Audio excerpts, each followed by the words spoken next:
ఎఫెసీయులకు రాసిన పత్రిక 6వ అధ్యాయం. ఎఫెసీయులకు రాసిన పత్రిక 6వ అధ్యాయం మొదటి 4 వచనాలు చదువుదాం. ఎఫెసీయులకు రాసిన పత్రిక 6వ అధ్యాయం మొదటి 4 వచనాలు చదువుదామా? పిల్లలారా, ప్రభునందు మీ తల్లిదండ్రులకు విధేయులైనడి, ఇది ధర్మమే.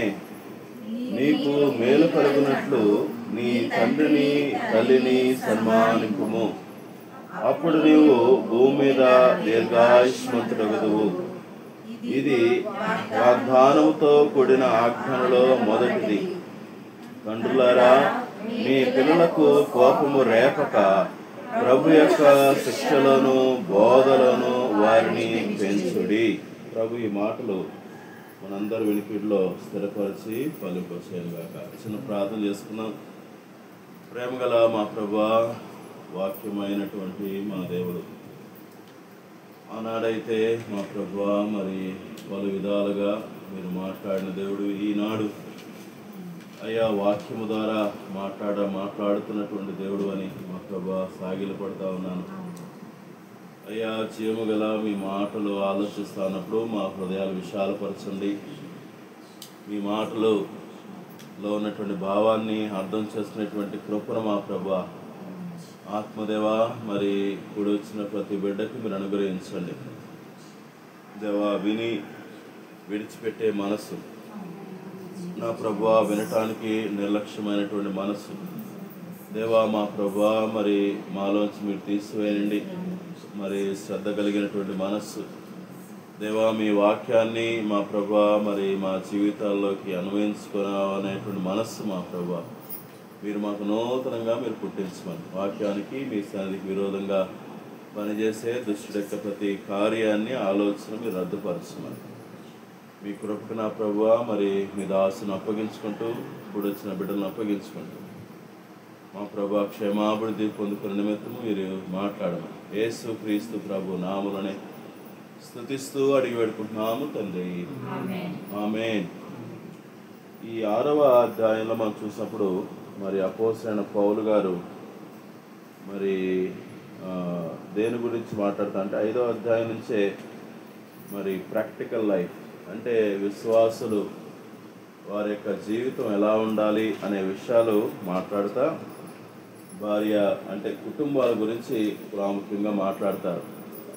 5వ అధ్యాయంలో కుటుంబాల గురించి మాట్లాడుతా 6వ అధ్యాయంలో దాని కొనసాగింపు మనం చూస్తాం. ఆ తర్వాత మరి ఉద్యోగ స్థలాల్లో ఎలా జీవించాలనేది 5వ వచనం దగ్గర నుంచి మనం చూస్తాం. సరే, ఏదైనప్పటికీ కూడా మరి 6వ అధ్యాయం మొదటి వచనం చూస్తే, పిల్లలారా ప్రభువునందు మీ తల్లిదండ్రులకు విధేయులైనడి, ఇది ధర్మమే.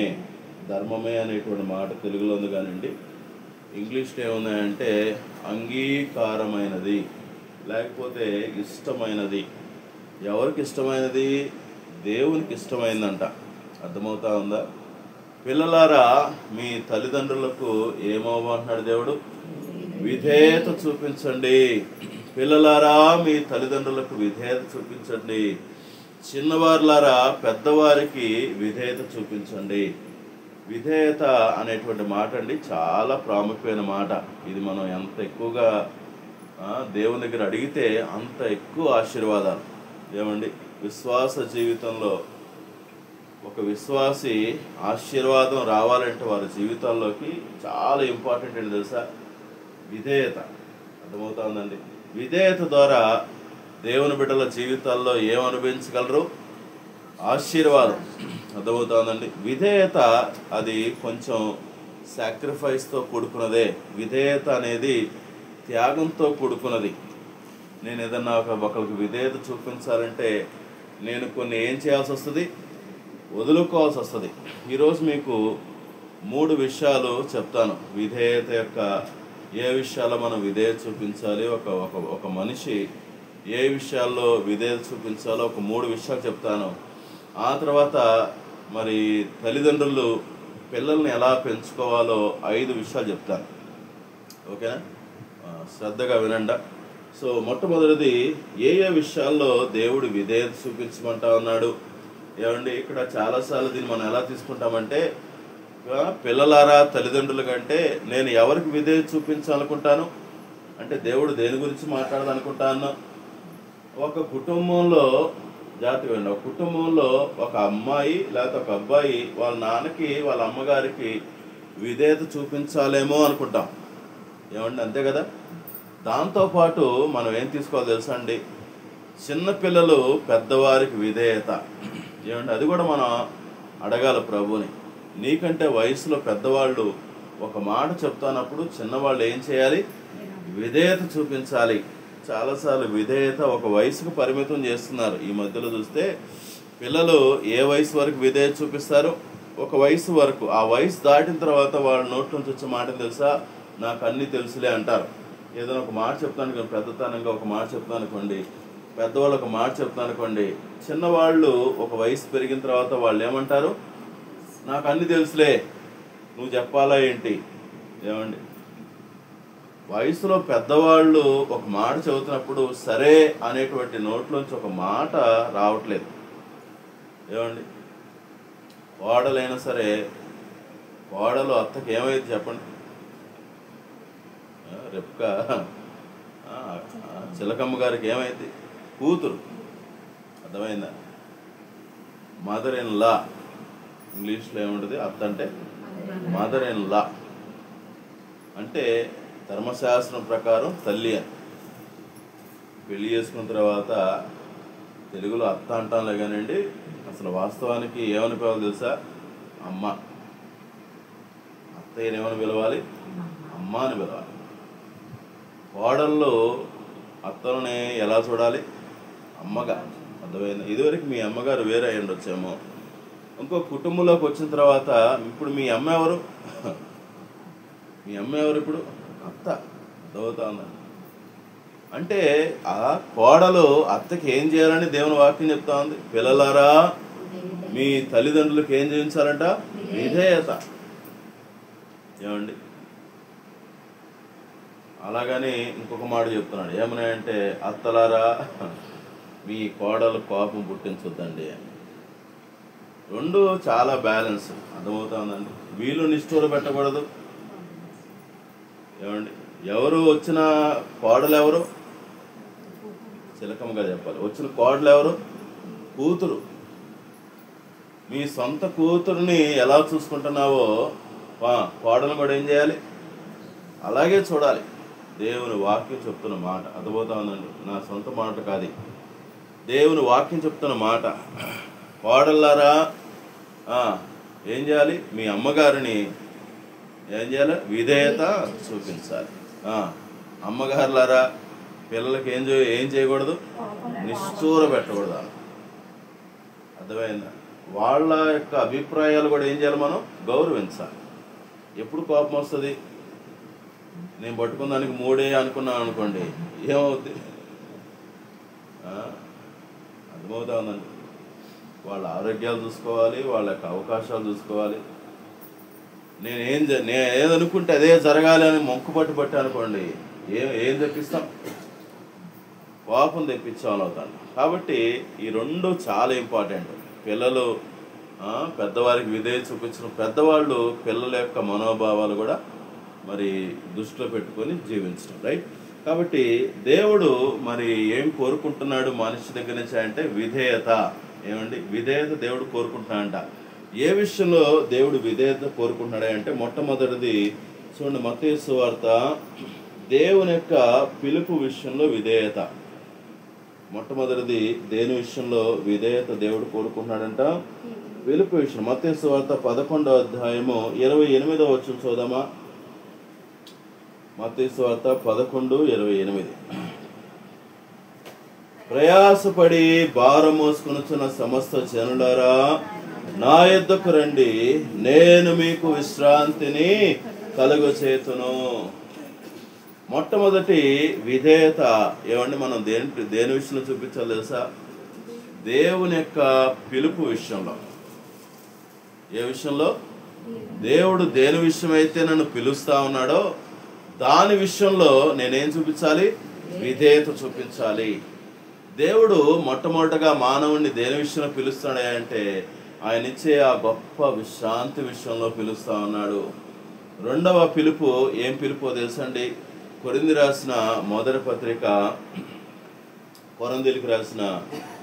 పత్రికలో మొదటి అధ్యాయము 9వ వచనం మనం చూసినట్లయితే, మన ప్రభు అయిన యేసు క్రీస్తు అను తన కుమారుని సహవాసమునకు మిమ్మును పిలిచిన దేవుడు ఎవరంట? నమ్మదగిన దేవుడు. దేవుడు దేని విషయంలో మనల్ని పిలుస్తున్నాడు? ఆయనతో సహవాసం చేయటానికి. ఈ మాట జాగ్రత్తగా పట్టుకోవాలి. దేవుడు నీ నుంచి నా నుంచి దేని విషయంలో విధేయత కోరుకుంటున్నాడా అంటే, మొట్టమొదటిది నువ్వు రక్షించబడాలని ఆయన కోరుకొని పిలుస్తున్నాడు. రండి నా దగ్గరకని. రక్షించబడినటువంటి విశ్వాసులు కూడా దేవుడు పిలుస్తున్నాడు. దేని విషయంలో? సహవాసానికి రండి. చాలా మంది ఏం చేస్తారంటే, రక్షించబడతాము, ఏమండి బాప్టిజం తీసుకుంటాము, ఏదో సమస్యల్లో వస్తాం దేవుని దగ్గరికి, సమస్యలు తీరుతాయి, ఏమండి కొద్ది కాలం నమ్మకంగా ఉంటాం. ఆ తర్వాత ఏమొచ్చాదో తెలుసా? నిర్లక్ష్యం వస్తుంది. ఏ నిర్లక్ష్యం? ఏం వెళ్తాంలే ప్రతి ఆదివారం, ఏం కూర్చుంటాంలే ప్రార్థనలో కాసేపు, ఏమండి ఏమొస్తుంది? నిర్లక్ష్యము. దేని విషయం తెలుసా? సహవాసం విషయంలో. అందుకనే ఈ సంవత్సరం ప్రభు మనకు ఇచ్చిన వాగ్దానం అదే. ఎబ్రీ పత్రికలు ఏమన్నాయంటే, కూడుట మానక, ఏమండి ఆ దినము సమీపించే కొంది కూడుట మానక మరి ఎక్కువగా చేయుడి. ఆ మరి ఎక్కువగా చేసే పనిలో మనం ఏం చేయాలి? ఒకరినొకరు హెచ్చరించుకోవాలి. దేవుని మందిరానికి రాని వాళ్ళని మనం ఏం చేయాలి? హెచ్చరించడం అంటే మనకి అర్థమయ్యే భాషలో ఇది భలే బాగుంది కదా. హెచ్చరించడం అంటే తిట్టడం, తనటం కాదు. హెచ్చరించడం అంటే అర్థమైందంటే ఒకరినొకరు ఎంకరేజ్ చేసుకోమని. అర్థమవుతా ఉందండి. ఆదివారం మందిరానికి రాలేదు, ఏం చేయాలి? దేవుని పిలుపు విషయంలో అవిధేయత చూపించినట్లే నువ్వు దేవుని మందిరాన్ని మానేసావంటే అర్థమైంది తెలుసా? దేవుని యొక్క పిలుపు విషయంలో అవిధేయత. ఏమండి అవిధేయత యొక్క ఫలితం ఏం తెలుసా? దేవుని వాక్యం చెప్తా ఉంది, ఏమండి పాపము. ఆజ్ఞ అతిక్రమమే పాపం. ఆదాము ఏం చేశాడు? ఆదాము చేసిన పని ఏంటి? అవిధేయత. అవునా? ఆ చెట్టు ఫలము తినొద్దయ్యా అంటే ఏం చేశాడు? ఆ చెట్టు ఫలమే తిన్నాడు. దాన్ని ఏమన్నా తెలుసా? అవిధేయత. వద్దు అన్న పనిని చేయటాన్ని ఏమంటాం? అవిధేయత. చెయ్యి అని చెప్పిన పనిని చేయకుండా ఉండటం కూడా అవిధేయతే. అర్థమవుతా ఉందా? కాబట్టి మొట్టమొదటిది మనం ఏ విషయంలో విధేయత చూపించాలి? దేవుని యొక్క పిలుపు. ఏమండి చిలకమ్మ గారు, దేని విషయంలో? చిలకమ్మ గారు వినిపిస్తుందా? నా మనసంతా మీ మీదే, మీ ఇద్దరి మీదే. చెప్పాలి. దేని విషయంలో విధేయత? దేవుని పిలుపు విషయంలో. పలకండి నోటితో. దేని విషయంలో? దేవుని పిలుపు. ఏంటా పిలుపు? ఏమండి సహవాసానికి రావాలి. రక్షించబడ్డాం ఏడు అందరూ బాప్టిజం తీసుకున్నారా? రైట్.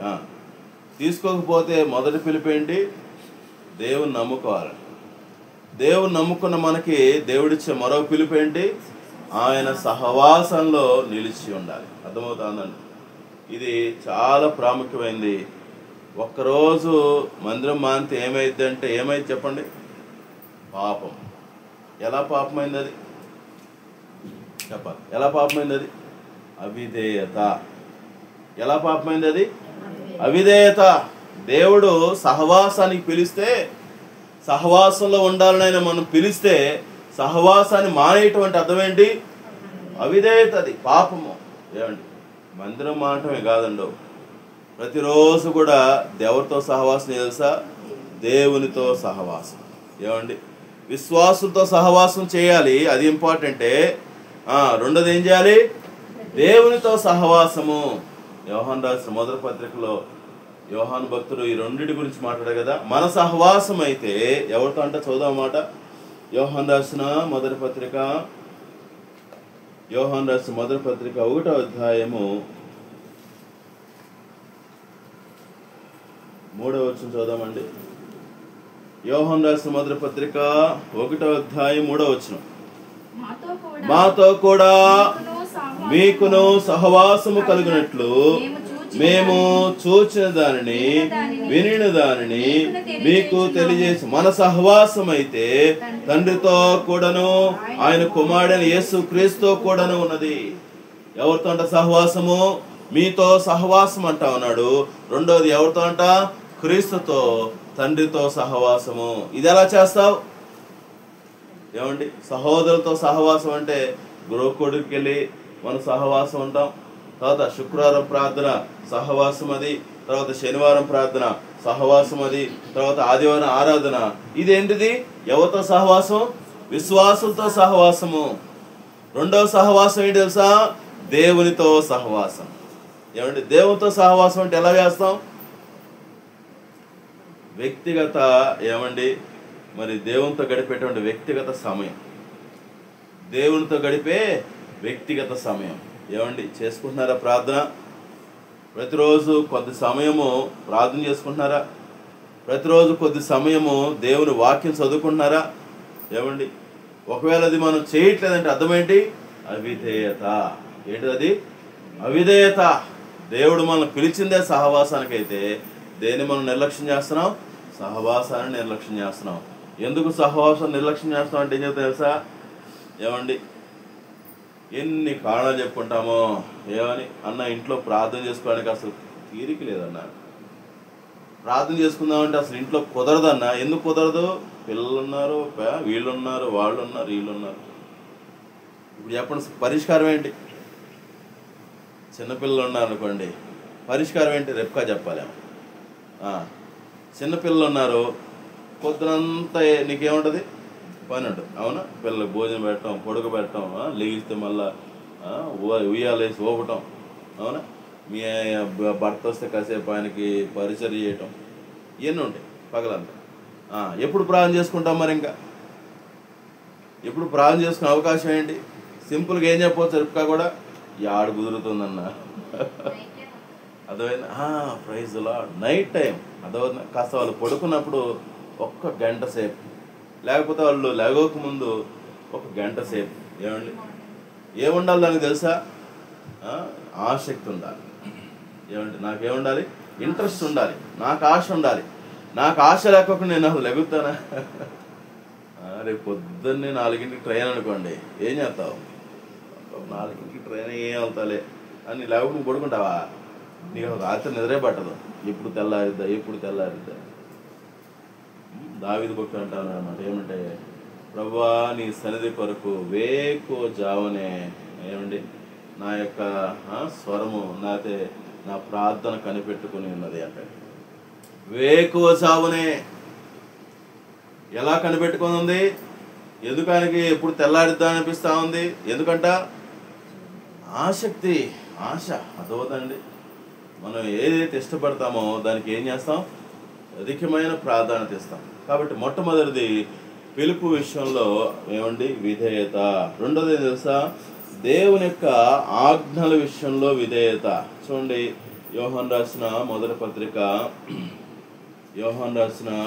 పత్రిక దేని విషయంలో మనకి ఏమండి విధేయత ఉండాలి అంటే దేవుని యొక్క ఆజ్ఞల విషయంలో 5వ అధ్యాయము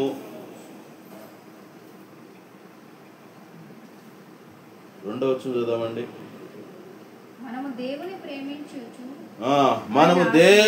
ప్రేమించుచు ఆయన ఆజ్ఞలను నెరవేర్చు వారమైతుమా దేవుని పిల్లలను ప్రేమించమని దాని వలనే ఎరుగుదుము.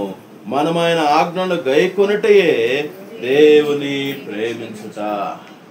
ఏమండి, దేవుని యొక్క ఆజ్ఞలు గైకొనటమే దేవుణ్ణి ప్రేమించుట. ఇప్పుడు చెప్పండి, దేవుని మనం ప్రేమించాలా వద్దా? దేవుని ప్రేమించటం అనేది ఏంటిది? అది ఆజ్ఞ. అదవుతండి. ఎక్కడిచ్చారు ప్రభు ఆ మాట? అక్క మత్తయి సువార్తల ఆజ్ఞ. మత్తయి సువార్త ఉండదు, మార్కు సువార్త ఉండదు, లూకా సువార్త ఉండదు. పరిసయ్యులు శాస్త్రులు యేసు ప్రభు దగ్గరికి వచ్చి అడుగుతారు, ఏమని? అయ్యా 10 ఆజ్ఞలు ఉన్నాయి, 10 ఆజ్ఞలలో ఏది ప్రాముఖ్యమైంది అంటే ప్రభు ఏమన్నారు? ఆ 10 ఆజ్ఞల్ని 2 ఆజ్ఞలుగా చేస్తాను, అందులో మొట్టమొదటి ఆజ్ఞ ఏంటి తెలుసా? నీ దేవుడైన యెహోవాను పూర్ణ మనసుతో, పూర్ణ బలముతో, పూర్ణ వివేకముతో ఏం చేయాలంట? ప్రేమించటమే. ఇప్పుడు చెప్పండి, దేవుని ప్రేమించడం అంటే ఏంటిది? అది దేవుడిచ్చినటువంటి ఆజ్ఞ, చెయ్యాలి. ఇప్పుడు నేను దేవుని ప్రేమిస్తున్నానంటే దాని గుర్తేంటి? చాలా మంది అంటారు కదా, దేవుని ప్రేమిస్తామంటే ఏమంటది? అక్క ప్రేమిస్తానన్నా అంటది. ఏం చెల్లి ప్రేమిస్తామంటే ఏమంటది? ప్రేమిస్తానన్నా అంటది. ఎంత సింపుల్ చెప్పడం కదా. దేవుని ఎందుకని కనపడదుగా. ఐ లవ్ యూ అని చెప్పడం చాలా ఈజీ. ఏమండి, అది ప్రూవ్ చేయటం అనేది అది కష్టం. నేను ప్రేమిస్తున్నాను దేవుడిని అని చెప్పడం చాలా సులభమైనది. నేను దేవుని ప్రేమిస్తే నా జీవితంలో ఏం కనిపిస్తుంది? దేవుని యొక్క ఆజ్ఞలకి విధేయత. దేవుని ఆజ్ఞలు ఎక్కడున్నాయి? దేవుని వాక్యాలు ఉన్నాయి కదా. అర్థమవుతుంది. దేవుని వాక్యం చదువుతున్నప్పుడు నీకు దేవుని యొక్క మాట ఏంటో అర్థమైంది, దేవుని యొక్క ఆజ్ఞలు ఏంటో అర్థమవుతా ఉంటాయి. ఏమండి, దేవుని యొక్క వాక్యం వింటావు అన్నప్పుడు, ఏమండి, ఆ ఆజ్ఞలకి నువ్వు లోబడుతున్నప్పుడు అప్పుడు నువ్వేం చేసావు తెలుసా? దేవుని యొక్క ఆజ్ఞకి విధేయత చూపించినట్లే. దేవుని యొక్క ఆజ్ఞలకు విధేయత పేరా. కాబట్టి రెండవది దేని విషయంలో విధేయత చూపించాలి మనం? దేవుని యొక్క ఆజ్ఞల విషయంలో. ఏమండి, దేవుడు ఏవైతే చేయమని చెప్తున్నాడో అయ్యో తప్పనిసరిగా మన జీవితంలోకి దాన్ని అన్వయించుకోవాలి.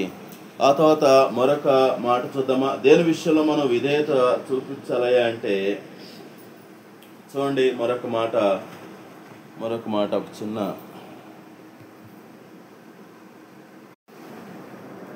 పేతురు రాసిన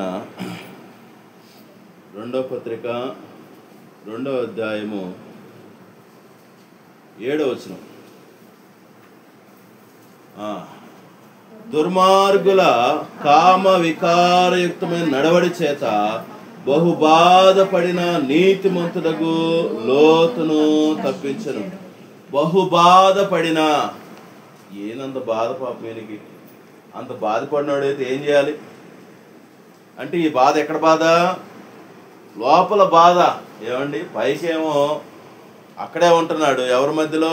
పాపం చేసేవారి మధ్యలో ఉంటున్నాడు, లోకస్తుల మధ్యలో ఉంటా ఉన్నాడు. కానీ లోపల మనస్సాక్షి ఏం చెబుతుంది? నువ్వు ఇక్కడ ఉండకూడదు అనేటువంటి ఆ బాధను కలిగిస్తూ ఉంటుంటే, ఏమండి, గుచ్చుతా ఉన్నప్పుడు ఏం చేస్తున్నాడంటే తన యొక్క మనస్సాక్షిని అణుచుకున్నవాడుగా. ఏమండి, లేకపోతే దేవదూత వచ్చి తీసుకెళ్లేంత వరకు ఆడు ఉంటాడా? అర్థమవుతా ఉంది. లేచి ఏం చేయాలి అంటేనే వాస్తవానికి వెళ్ళిపోవాల్సినాడు. కానీ మనస్సాక్షి చెప్పేటువంటి మాటను ఏం చేయలేదు, వినలా. కాబట్టి దేని విషయం మనం దేవునికి విధేయత చూపించాలి అంటే దేవుని యొక్క మాట, దేవుని యొక్క మాట. చూడండి, సమూయేలు రాసిన మొదటి గ్రంథంలో మరి సౌలు పాపం చేసినప్పుడు, ఏమండి, అవిధేయత చూపించినప్పుడు ఒక మాట చూద్దాం. 15వ అధ్యాయము 22వ వచనం చూద్దామండి.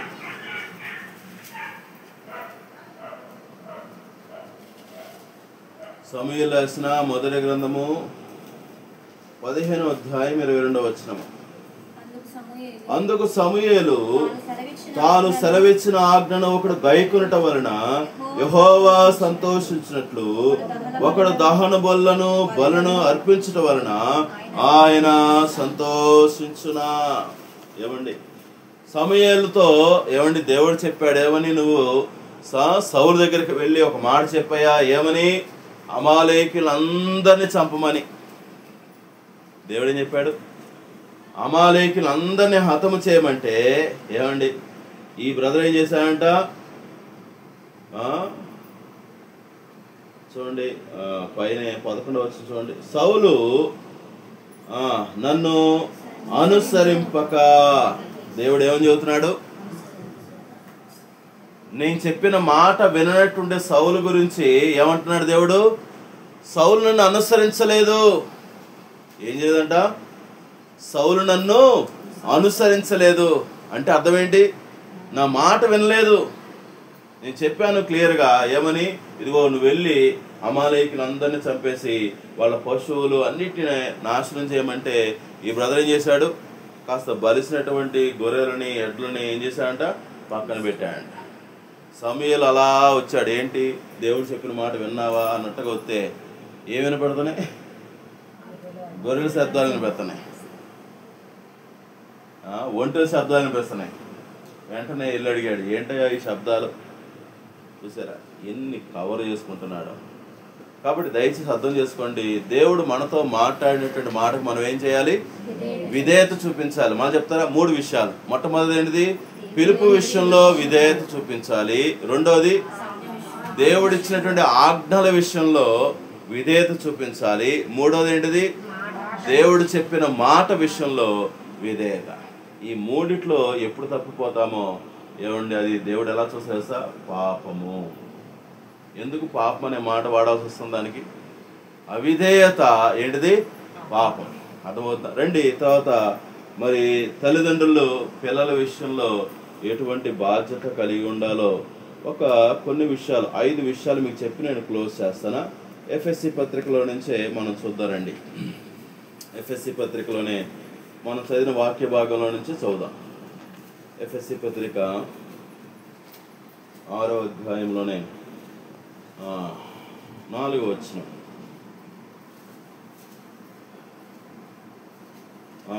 మీ పిల్లలకు కోపము రేపక ప్రభు యొక్క శిక్షలను బోధలను వారిని పెంచుడి. ఇక్కడ 2 విషయాలు స్పష్టంగా ప్రభు రాశారు. ఏమని? పిల్లల్ని ఎలా పెంచాలంట? రెక్కమ్మ ఎలా పెంచాలి పిల్లలంటే? ఏం చెప్తున్నా దేవుని వాక్యం? పిల్లలని దేవుని యొక్క శిక్షలో పెంచాలి. ఏముంది అక్కడ? చదువుదాం వల్ల మాట. తండ్రులారా 4వ వచనం, మీ పిల్లలకు కోపము రేపక ప్రభు యొక్క శిక్షలో. ఏమండి, ఎలా పెంచాలి? ప్రభు యొక్క శిక్ష.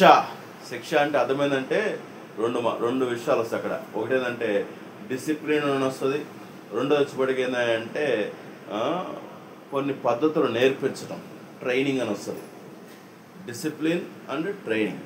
అర్థమవుతుందా? పిల్లలకి మనం ఏం చేయాలి అంటే డిసిప్లిన్ చేయాలి. చిన్నప్పటి నుంచి చాలాసార్లు ఏం చేస్తారంటే లేక పుట్టాడు అని అనుకుంటారు, లేక పుట్టింది అనుకుంటాం. అలాంటప్పుడు ఏం చేస్తావు? పిల్లల్ని ఎంత మారం చేస్తామో. ఏమండి, చిన్న పిల్లలు ఏం చేయగలరు తెలుసా అండి? చిన్నప్పటి నుంచి కూడా దేవుని మాటలు వినగలరు. బైబిల్లో సాక్ష్యం ఉంది. ఏం సాక్ష్యం అది? ఎవరు ఆ సాక్ష్యం? సమూయేలు. హన్న పాలు విడవక ముందే పిల్లవాడికి ఏమి నేర్పించింది? ప్రార్థన చేయడం నేర్పించిందంట. దేవుని మందిరంలోకి వెళ్ళిపోయి మోకాళ్ళు వేసి ప్రార్థన చేసేటువంటి అలవాటు నేర్పించేసిందంట. ఏమి నేర్పించింది తెలుసా? వదిలేసి వెళ్ళిపోతున్నా సరే మమ్మీ మమ్మీ అని ఏడవకోకుండా ఉండగలిగేటువంటి ఒక మంచి అలవాటు నేర్పించిందంట. అంటే ఏమి నేర్పించింది తెలుసా? అయ్యా, దేవుని యొక్క విలువలు నేర్పించింది. నీ విషయంలో దేవుని యొక్క ప్రణాళిక ఏంటో ఎలా చెప్పిందో తెలియదు. పిల్లడు ఏమర్థం చేస్తున్నాడు? అమ్మో, నా జీవితం మా అమ్మతో కాదు, నా జీవితం అక్కడ దేవుని మందిరంలో. ఈరోజు పిల్లలకి ఏమండి తల్లిదండ్రులు ఏం చేయాలి తెలుసా అండి? నేర్పించాలి. ప్రార్థన చేయటం నేర్పించాలి, వాక్యం చదవటం నేర్పించాలి. ఏమండి, తర్వాత కూర్చోవటం నేర్పించాలి. మందిరంలో చాలాసార్లు ఏం చేస్తున్నారు పిల్లలు? ఇక లేచి అడు పరిగెత్తారు, ఇటు పరిగెత్తారు. ఎందుకు పరిగెత్తున్నారు? ట్రైన్ చేయట్లా. ఏం చేయాలి? ఇంటి దగ్గర తల్లిదండ్రులు ట్రైన్ చేయాలి. ఏమండి, వాళ్ళని చక్కగా కూర్చోే టైంలో ఒళ్ళో కూర్చోబెట్టి కాసేపు వాక్యం చదువు. వాయిదా వాళ్ళు పడుకోబెట్టి ఒక చిన్న పాట పాడుతా పడుకోబెట్టు. దేనికి అలవాటు చేస్తున్నాం? ఎందుకని గప్ చెప్పుకుంటున్నాడులే. నిజమే, కొన్నిసార్లు వాడాల్సినటువంటి వాయిదాలు వాడాలి. కానీ మన మనసు నిండా ఏముండాలి తెలుసా? దాన్ని కూడా దేవుని యొక్క వాక్యంలోకి అంచుకోవాలి. ఇప్పుడు నువ్వు ఏదైనా పాట పెడుతున్నావు, ఏం పాట పెడుతున్నావు? ఏదో పెడతావు చిన్నపిల్లలే. పెట్టే బదులు సండే స్కూల్ పాట పెట్టు.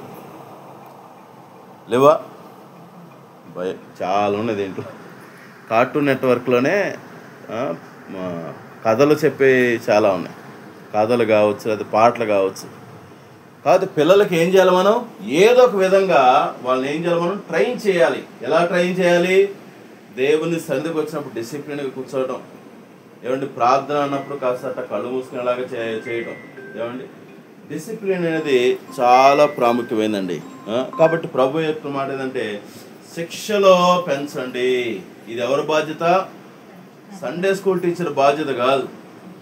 తీసుకెళ్ళిపోయి వాళ్ళ దగ్గర అటు పడేసి మీరు జావండి మీరు జావన్నట్టుగా వదిలేస్తారు. వాళ్ళు ఏం చేస్తారు చెప్పండి? వాళ్ళు ఎంతవరకు ఉంటారు? వారంలో కొద్దిసేపు వాళ్ళు ఉంటారేమో. మిగతా వారం రోజులు ఎక్కడ ఉంటున్నాడు పిల్ల మన దగ్గర ఉంటున్నారు. అదవుదండి. కాబట్టి ప్రభు చెప్తున్నటువంటి ఒక చక్కటి మాట ఏంటంటే మీ పిల్లలని చిన్నప్పటి నుంచి ఏం చేయాలి? ప్రభు యొక్క శిక్షలో పెంచండి. యేసుక్రీస్తు ప్రభు వారు ఏమండి చిన్నప్పటి నుంచి ఎలా పెరిగేది తెలుసా? ప్రభు యొక్క శిక్షలో. అందుకే మాట్లాడింది ఆయన జ్ఞానమందు లేకపోతే దేవుని దయందు ఏం చేస్తాడంట? ఆయన ఎదుగుచుండెను. చూద్దాం మాట ఒకసారి. లోకాసు సువార్త యేసుక్రీస్తు ప్రభు వారు చిన్నప్పటి నుంచే ఎలా ఎదిగారంట చూడండి. లోకాసు సువార్త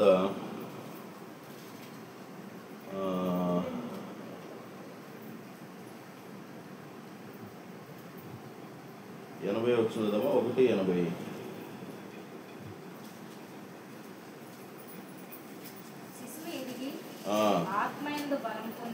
ఆత్మయందు బలము పొంది చాలండి. తర్వాత 52 చూడండి. 2:52 యేసు జ్ఞానమందును వయస్సు యందును దేవుని దయందును మనుషుల దయందును వర్ధిల్లుచుండెను. ఎలా అయ్యాడు? ఎలా వర్ధిల్లుతున్నాడు? ఎవరి సహాయంతో? మీకు చెప్తున్నా కదా, యేసు ప్రభు వారి లోకంలో ఎలా జన్మించారు? సంపూర్ణమైన మానవుడిగా జన్మించారు. అది ఎప్పుడు మర్చిపోతా సత్యం.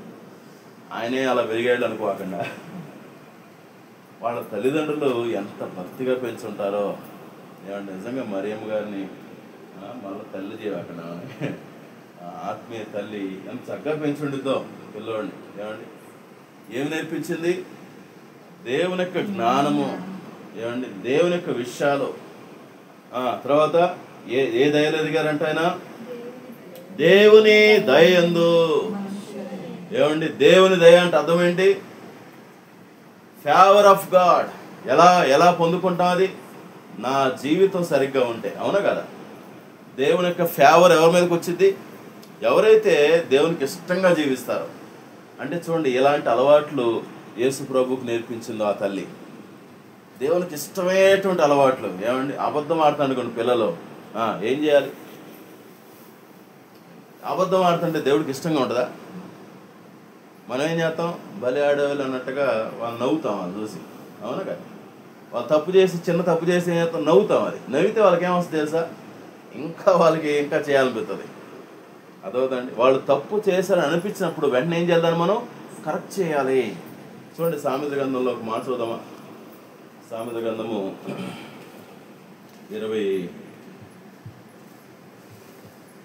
22వ అధ్యాయం 15 వచ్చింది.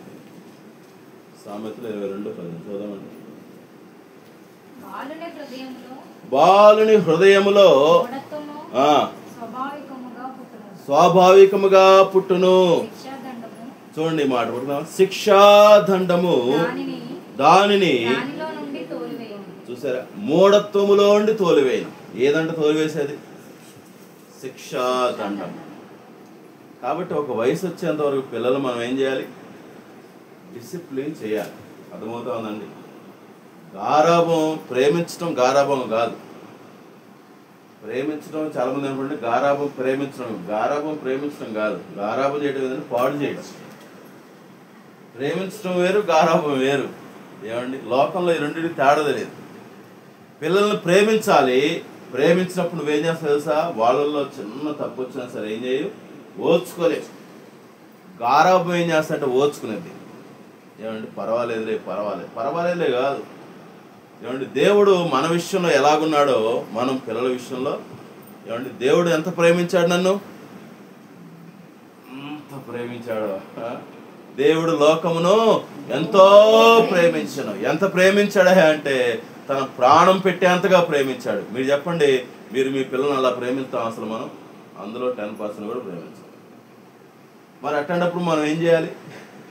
ప్రేమిస్తున్నామని చెప్పుకున్నట్టు మనం ప్రభు చేసేట్టుగా మనం కొంతన్నా చేయగలం. ప్రభు ఏం చేస్తున్నారు? హెబ్రీ పత్రిక ఉంది కదా, తండ్రి ప్రేమించిన తన కుమారుడు ఏం చేస్తాడంట? శిక్షించును. కాబట్టి పిల్లల్ని మనం క్రమశిక్షణలో పెట్టుకునేలాగా మనం పిల్లల్ని ఉండాలండి. అర్థమవుతుంది. తల్లి అయినా తండ్రి అయినా సరే పిల్లల్ని ఎలా ఉంచుకోవాలి? మన ఆధీనంలో ఉంచుకోవాలి. ఏమంటే కొంతమంది తల్లిదండ్రులు కాస్త అలా అనగానే ఆగిపోతారు పిల్లలు. ఎందుకని? పెద్ద అయినా కాదులే, చిన్నప్పుడే అనగానే పిల్లలు ఏం చేస్తారు? ఆగుతారు. ఎందుకు ఆగారు? క్రమశిక్షణ. ఒక వయసు వచ్చేంత వరకు తల్లిదండ్రులకు క్రమశిక్షణ ఉండాలి. ఇంకొక వయసు వచ్చినప్పుడు పిల్లలు రక్షించబడ్డారనుకోండి, దేవుని క్రమశిక్షణలోకి వస్తారు. అర్థమవుతా ఉందా? ముందు ఎవరు క్రమశిక్షణలో ఉండాలి? పిల్లలు. తల్లిదండ్రుల క్రమశిక్షణ ఒక వయసు వచ్చేంత వరకు. ఆ వయసు తర్వాత ప్రభు రక్షించుకున్నా అనుకోండి, ఇప్పుడు ఎవరు క్రమశిక్షణకి వెళ్ళిపోతాడు? దేవుడు. అది చాలా అద్భుతమైనది. నేను ఇప్పుడు కూడా చాలా సంతోషించే విషయం అదే. ఏంటంటే మా అమ్మ ఎన్నిసార్లు కొట్టేదో, మా అమ్మ అన్నిసార్లు కొట్టబట్టే ఏమండి చాలా విషయాల్లో భయపడి చేయలే. చిన్నప్పుడు చేసి ఉన్నాయిలేండి. కాకపోతే ఆ భయం అనేది చాలా కాపాడింది. అర్థమవుతుందండి. కాబట్టి తల్లిదండ్రులుగా దేవుడు ఇచ్చినట్టు ఆజ్ఞ ఏంటంటే పిల్లల్ని ఏం చేయాలి? క్రమశిక్షణ. ఇంకొక మాటకు చెప్పాలండి, క్రమశిక్షణ అంటే గొడ్డుని బాధంటే బాధటం కాదు. మళ్ళీ ఇందా నుంచి చెప్పడం మీకు క్రమశిక్షణ అంటే పిల్లల్ని ఎట్టబడితే అట్ట కొట్టడం కాదు. అర్థమవుతా ఉందండి. గద్దించమని ఉంది బైబిల్లో, శిక్ష చేయమని ఉంది. అర్థమవుతుంది. గట్టిగా చెప్పాలి. కొన్నిసార్లు కొట్టే టైంలో కొట్టాల్సింది, బెత్తం వాడాల్సిన బెత్తం వాడాలి, నోరు వాడాల్సిన టైంలో. కాబట్టి మొట్టమొదటిది శిక్ష. శిక్షలో వారిని పెంచాలి, శిక్షణ చేయాలి. వారిని రెండు వేరు. డిసిప్లిన్ చేయాలి, ట్రైన్ చేయాలి. ట్రైన్ అంటే అర్థం ఏంటి? మంచి విషయాలు నేర్పించాలి. అర్థమవుతా ఉందా? పిల్లలకి ఏమి నేర్పించాలి? మంచి హ్యాబిట్స్ నేర్పించుకోవాలి.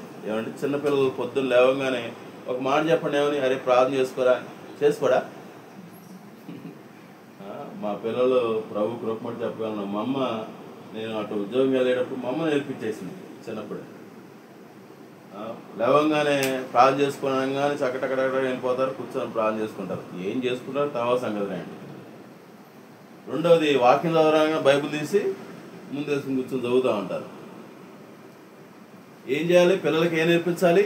గుడ్ హ్యాబిట్స్, మంచి ఆత్మీయ అలవాట్లు నేర్పించాలి. నేను విన్నాను, ఎక్కడో ఒక తల్లి దగ్గర విన్నాను, పిల్లలకి వైట్ టైం చేసుకోకపోతే టిఫిన్ బెటర్నా అన్నట. నేను ఇంకా నా పిల్లలకి అక్కడ చేయలేదండి, యథార్థంగా చెప్పాలంటే. కానీ కొంతమంది ఎలా నేర్పించారో చూడండి, ఎంత కఠినంగా నేర్పిస్తా ఉన్నారు. నేర్పిస్తున్నాం పిల్లలకి అలాగా. వాళ్ళు ఒక వయసు వచ్చిన తర్వాత తెప్పిపోయిన తర్వాత బాధపడుతున్నాం. దానికంటే ముందు నువ్వేం చేయాలి? చిన్నప్పటి నుంచే నీ ప్రయత్నం నువ్వు చేయాలి. అదవుతున్నా వాళ్ళకి చెప్పాల్సిన విషయాలు చెప్పాలి, నేర్పించాల్సిన విషయాలు నేర్పించాలి. మందిరం తీసుకొచ్చే టైంలో తీసుకురావాలి. పిల్లలు మారం చేస్తుంటే ఏం చేయాలి? నేను రానంటాడు, ఏం చేస్తావు? ఏడవుతే వాడు దావరా, నేను వెళ్తానంటావా? ఏం చేయాలి? పిల్లలు రానంటే చెప్పండి, ఏం చేయాలి? ఒళ్ళు పగిలిపోయేదని తీసుకోవాలి. తప్పదు అది. వాళ్ళు రక్షించబడేంత వరకు ఎవరి ఆధీనంలో ఉండాలి? తల్లిదండ్రుల ఆధీనంలో ఉండాలి. రక్షించబడిన తర్వాతే అసలు నువ్వు ప్రభుకి అప్పగించే. నువ్వు రక్షించబడకముందు ప్రభుకి అప్పగిస్తే ఎట్టక ప్రభు నువ్వే మార్చయ్యా, నువ్వే చూడయ్యా, ఏడ చూసేది?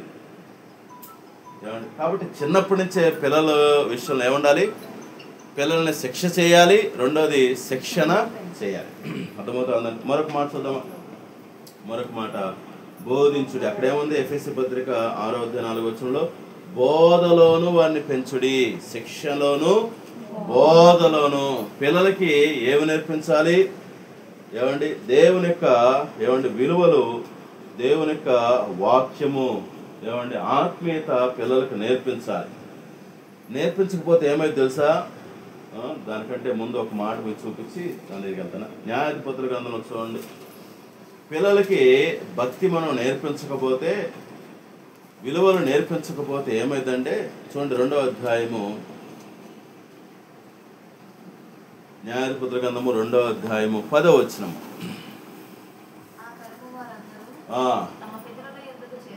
తరుము వారందరూ తమ పితరుల యొద్దకు చేర్చబడిరి.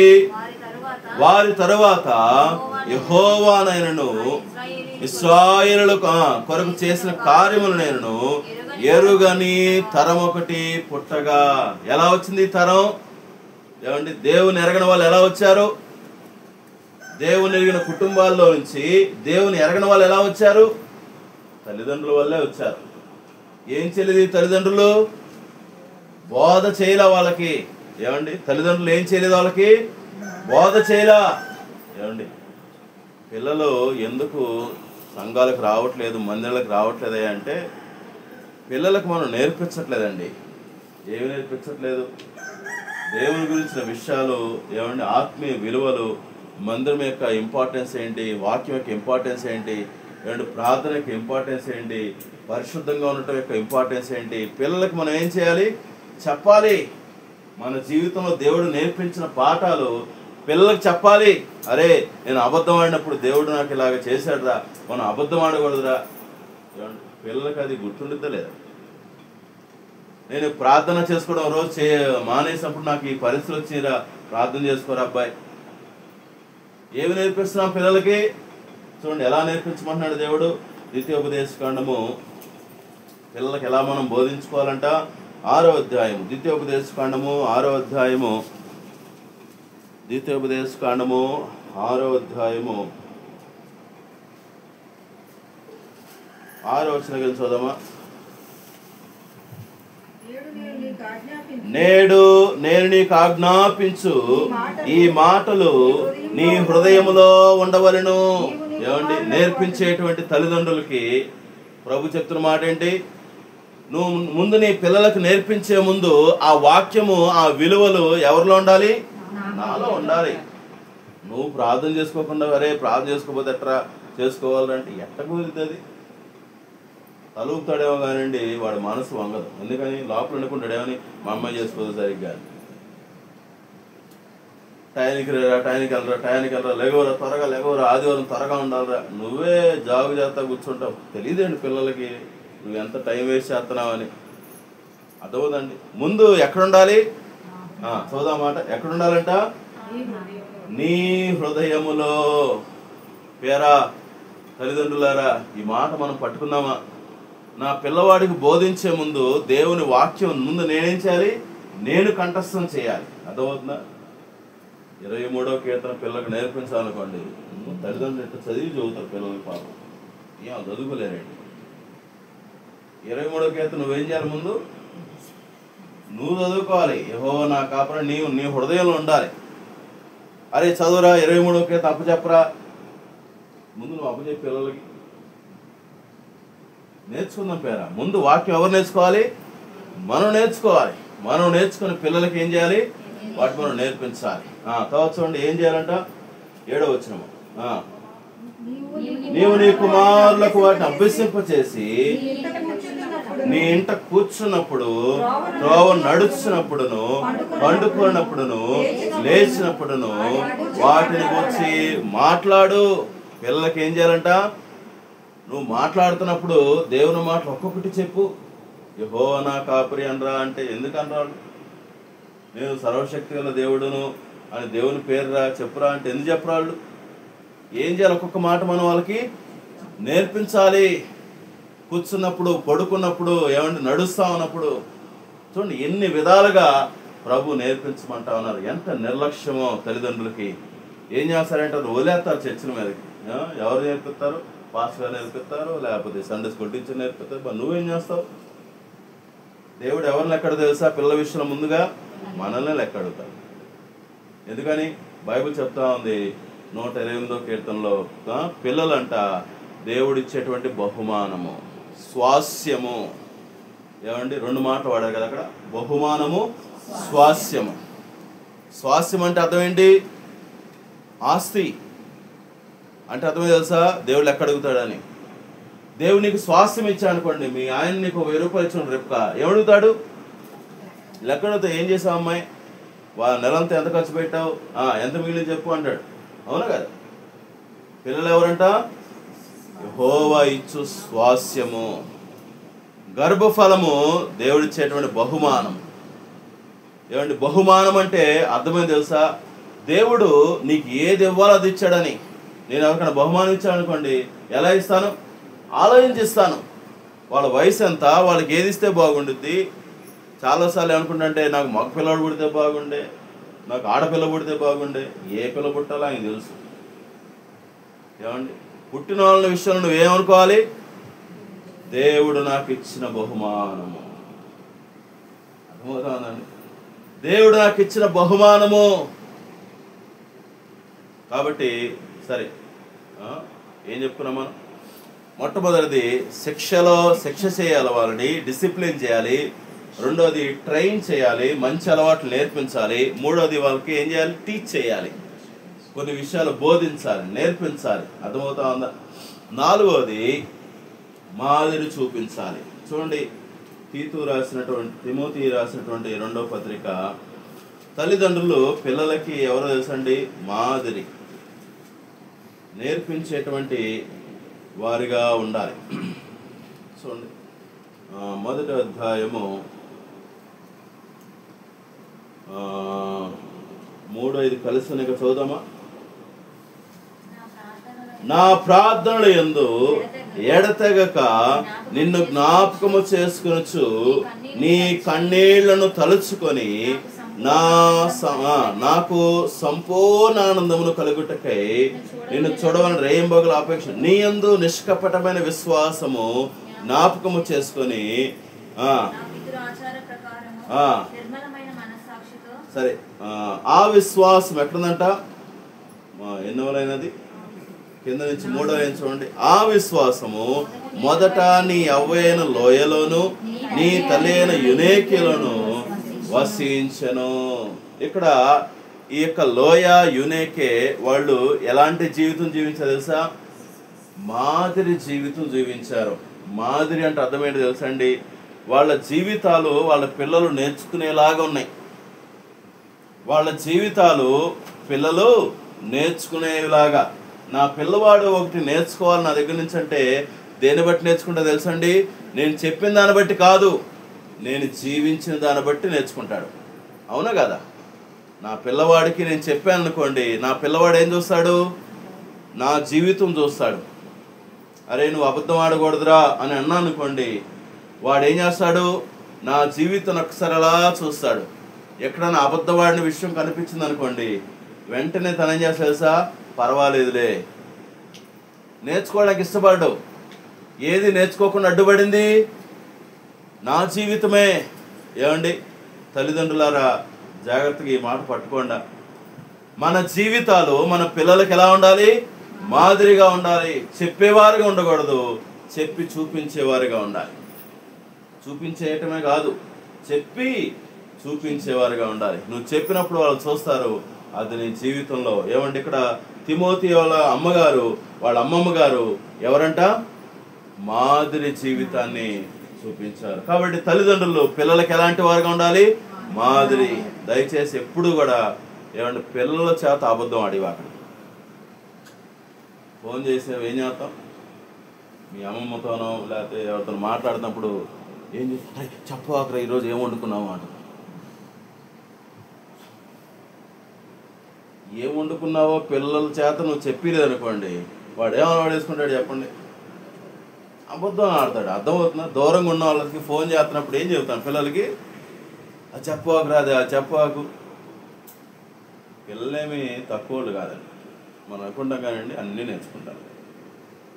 కాబట్టి ఎప్పుడు కూడా పిల్లల చేత ఏం ఆడకూడదు? అబద్ధాలు ఆడకూడదు. ఒకవేళ వాళ్ళు ఏదన్నా ఏమండి అబద్ధం ఆడితే వెంటనే మనం ఏం చేయాలి తెలుసా? కరెక్ట్ చేయాలి. అదవుతుందండి. లేకపోతే దాన్ని ఏం చేస్తారంటే టేక్ ఇట్ గ్రాండ్గా తీసుకుంటారు, పర్వాలేదులే. తర్వాత 5వ చూద్దామా? 5వది ఏంటంటే తల్లిదండ్రులు పిల్లల్ని ప్రేమించాలి. చూడండి, తీతు పత్రిక 2వ అధ్యాయం, తీతు పత్రిక 2వ అధ్యాయం 5వ వచనంలో, ఇది కూడా 3-5 కలిసినాయి కదా, 1, 2, 3, 4, 5 చూద్దాం. 5వ లైన్, తమ భర్తలను, యవ్వన స్త్రీలు తమ భర్తలకు లోబడి ఉండుడి, తమ భర్తలను శిశువులను ప్రేమించువారును. ఎలా ఉండాలంట? ప్రేమించేవారుగా. పిల్లల్ని ఏం చేయాలి తల్లిదండ్రులు? ప్రేమించాలి. ఏమండి ప్రేమించడం అంటే అర్థమైంది తెలుసా అండి? ప్రేమించడం అంటే ఇందాక గారాబం చేయటం కాదు. గారాబం వేరు, ప్రేమ వేరు. అర్థమవుతుందండి? రెండింటిని కలపకుండా ప్రేమించే తల్లిదండ్రులు ఏమండి, దైవికమైన తల్లిదండ్రులు ప్రేమించే వాళ్ళు ఏం చూస్తారు తెలుసా? వాళ్ళ నిజమైన అక్కడికి చూస్తారు. నన్ను ప్రేమించే వాళ్ళు ఏం చూస్తారు? నన్ను ప్రేమించే వాళ్ళు ఏం చూస్తారండి? నాలో నా అవసరం చూస్తారు. అవునా కదా? నన్ను ప్రేమించే నా భార్య ఏం చేస్తుంది? నన్ను అర్థం చేసుకునేది. నాలో ఉండేటువంటి సమస్య ఏంటో తనకు అర్థమైపోయేది, దాని గురించే మాట్లాడేది. తల్లిదండ్రులు పిల్లల్ని ప్రేమిస్తే ఏమండి, వాళ్ళ అవసరాల గురించి మనం ఏం చేస్తాం? ఆలోచన చేస్తాం. వాళ్ళ అవసరాల కోసం మనం ఏం చేస్తామంటే ప్రార్థన చేస్తాం. కాబట్టి దైవికమైన తల్లిదండ్రులు, ప్రేమించే తల్లిదండ్రులు, వాళ్ళ జీవితాల్లో ఒక అలవాటు ఉంటుంది. ఏం తెలుసా అండి? పిల్లల కోసం ప్రార్థన చేయాలి.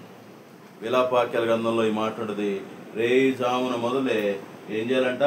మీ పిల్లల యొక్క ప్రాణము కొరకు ఏం చేయాలంటే, చదువుదాం మాట ఒకసారి. విలాపవాక్యాల గ్రంథము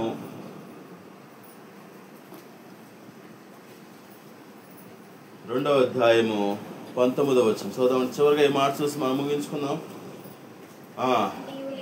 నీవు లేచి రేయి మొదటి జామున మొరపెట్టుము, నీళ్లు కుమ్మరించినట్లు ప్రభు సన్నిధిని హృదయం కుమ్మరించుము.